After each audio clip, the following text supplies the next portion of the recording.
Hey, you. Today we're going to talk about the ancient Buddhist practice, Vipassana, or insight meditation.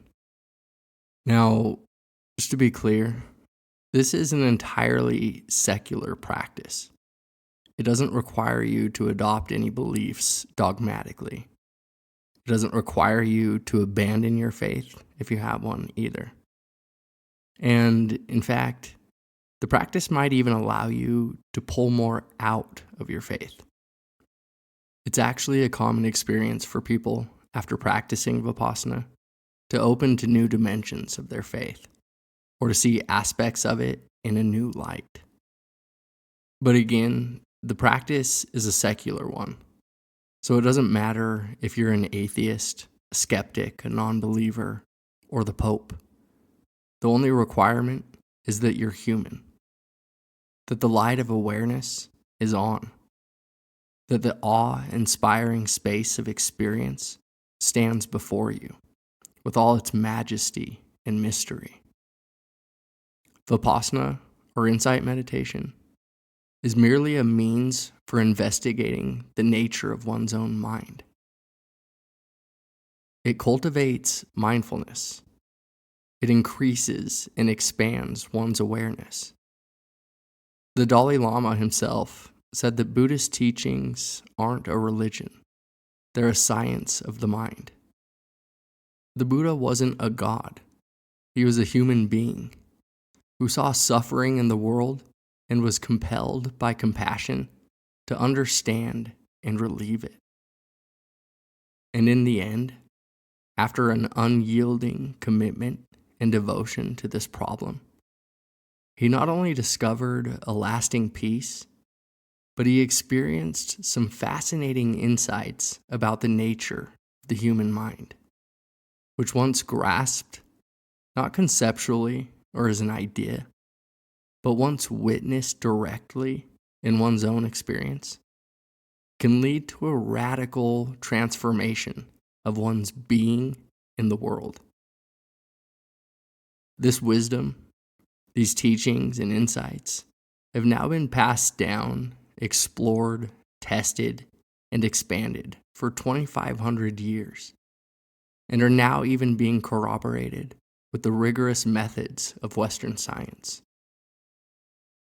So, now that I've hopefully assuaged any concerns, now that you know you're not being inducted into a cult or anything like that, let me build out a bit of a framework so you have some conceptual structure to sit in when we begin our first practice tomorrow. Now, perhaps the first thing to address, the foundation we need to lay, is a philosophical understanding that sits at the roots of both Eastern and Western philosophy. And that is the difference between relative and ultimate truth, or in its Western frame, the difference between reality and appearance. And if you're not already familiar with these philosophical principles, no worries. Your understanding of them will unfold in time. It's enough today to understand that knowing something conceptually or as a matter of theory is much different from knowing something directly as a matter of raw experience. Knowing what something is much different from knowing how something feels. We can call a sunset, but the actual sunset, the experience of it, is whatever it ineffably is. It's not the idea or the concept of it. It's just it. In Zen, they say the finger that points to the moon is not the moon. So, Vipassana, or insight meditation, is a practice of looking beyond the world of appearances. It's a practice of looking directly at the nature of all things. It's sometimes translated as clear knowing or bare knowing, which I think is a useful way to think about it.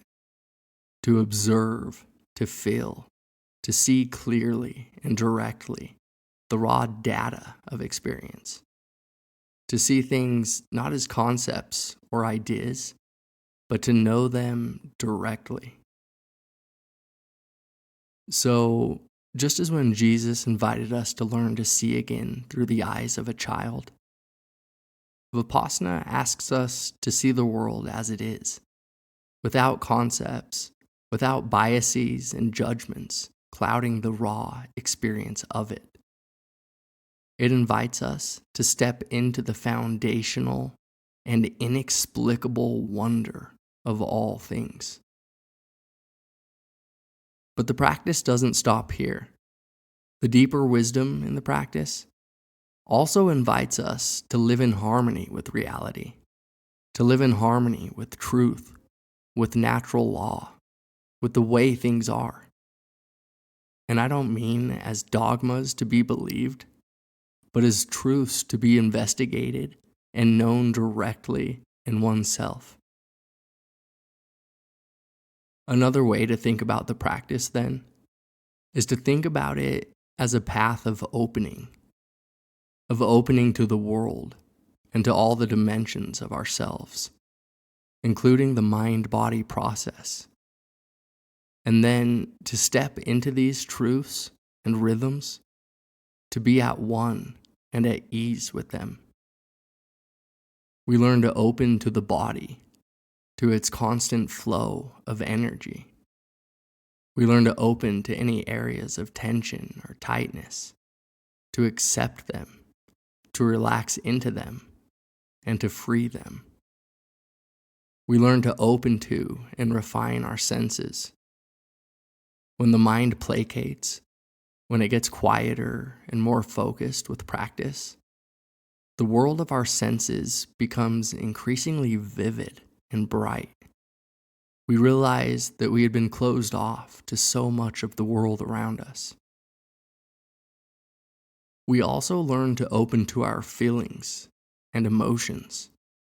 As we practice, many suppressed emotions come to the surface, and we're able to hold them with more composure and equanimity, with more care and compassion.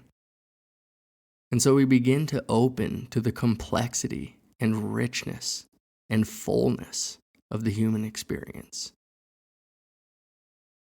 We learn to open to the seasons of the world, and to the seasons of life. We open to the ever-changing nature of all things, to the ups and the downs, to the gains and losses, to the praise and the blame, to the joys and the sorrows. We also learn to open to our intuition. We learn to open to an intuitive realm that doesn't involve discursive thinking. We end up having more space and peace in the mind, less distraction and clutter to hear this intuition, to feel it, to respond to it. And so we learn to trust ourselves more. And after the mind has become more stable, we also learn to open to our thoughts, to our ideas, our frameworks, concepts, and convictions. We learn to see them and to relate to them in a different way. We're able to observe them from an open and spacious awareness, rather than collapse into them, rather than identify ourselves so readily with them. And this allows us to be less reactive to them. We gain the freedom to discern with wisdom which thoughts to engage and which thoughts to leave alone. Finally, and perhaps the pinnacle of the practice, is to discover and open to ourselves, to our true and authentic selves, to be at peace with and at home with ourselves. In any case, I hope you enjoy the course. Until next time.